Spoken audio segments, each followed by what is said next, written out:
Okay, now for issue number 70, and we've got some Iron Skull's boys.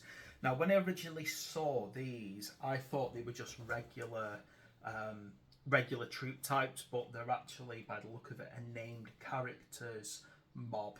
Now, I do love some named units. I think they're quite cool. It seemed you only get 4 in the pack. Let me check. Yeah, so. But again, I think these are more from Warcry originally, Age of Sigmar's Warcry. Okay, so what are we looking at?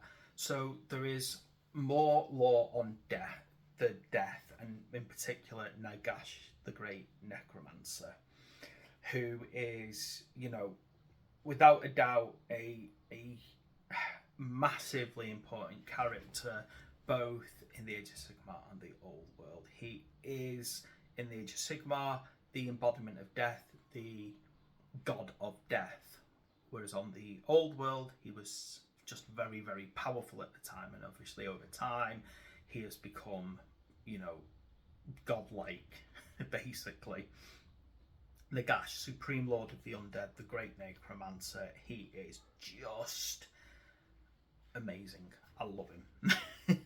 Okay, so it talks a bit more about the types of undead that you'll come across, like the Soulblight Graveyards, the OCR Bone Reapers, the Nighthorn, and the Flesh Eater Courts.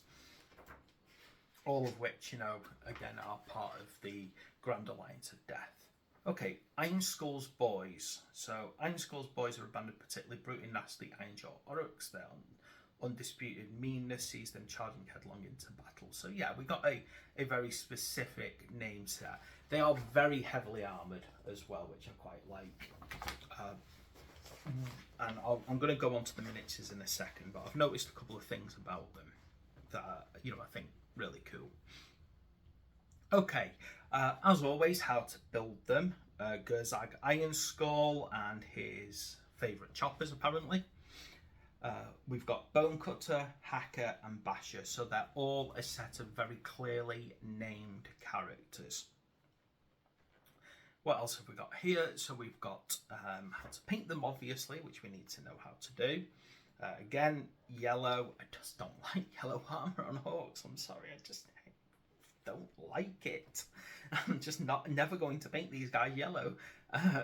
Okay. Iron Skull boys, so we've got the Iron Jaws, how to use them, what their stats are. Of course, they got big choppers and things like that. Let's have a look. Yeah, so there's quite some powerful little attacks on these guys as well. What else have we got here?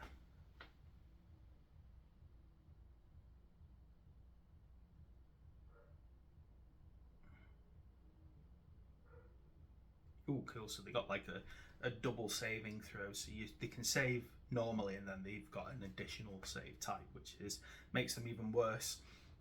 Order tactics with the Vigilators. So there are kind of Stormcast with bows. And the Vanquishers, which we got in a previous issue. And we're carrying on with the Flame and Fury battle plan. Right, so that's, I like these. Let's have a good look at them. I love anything Orc related. Thing is, though, because they've got moulded bases, if they didn't have moulded bases, I'm going to put this very, very simply. I would have tried to find a ton of these magazines. No shame here. If they were not on moulded bases and their feet weren't moulded to the bases, no doubt about it, I was going to make them hard boys for the Old World, but I can't do that, unfortunately, because it would require loads of work to either get the feet off the base or to sculpt new feet for them, and it's just not worth the hassle, unfortunately. That said, they really do look the part. They've got big solid slabs of armour on them, they've got chain mail underneath, they are proper hard boys, there's no doubt about it, and I'm going to enjoy painting them and setting them up as a force. Because I think as well that they're a kind of name set for skirmish battles, you know, like say the fighting Zandire's Truth Seekers, they're the kind of models that they are. So that'll be a good little bit of fun to have a skirmish with. Oh, and just one last thing actually, what is coming up in the next few issues? So we've got a Night Questor flesh colour, so that's a very greyish brown skin colour. So I think that's good in a way, because if you want to go for if you want a good base that's neither a dark skin colour or a light skin colour, that's probably a good starting point. We've also got a shade called Kolaya Green Shade, which obviously is going to be great for creating maybe ethereal feelings by the look of it, particularly if you ever decide to get Skaven, that's a good colour for that. And we're going to get Bastian Carthalos, who is a special character, a named special character for the Stormcasts, and again, I love things like that. So there we go, that is our core issues of Stormbringer done now, and in a second I'm going to go on to Premium Kit 4.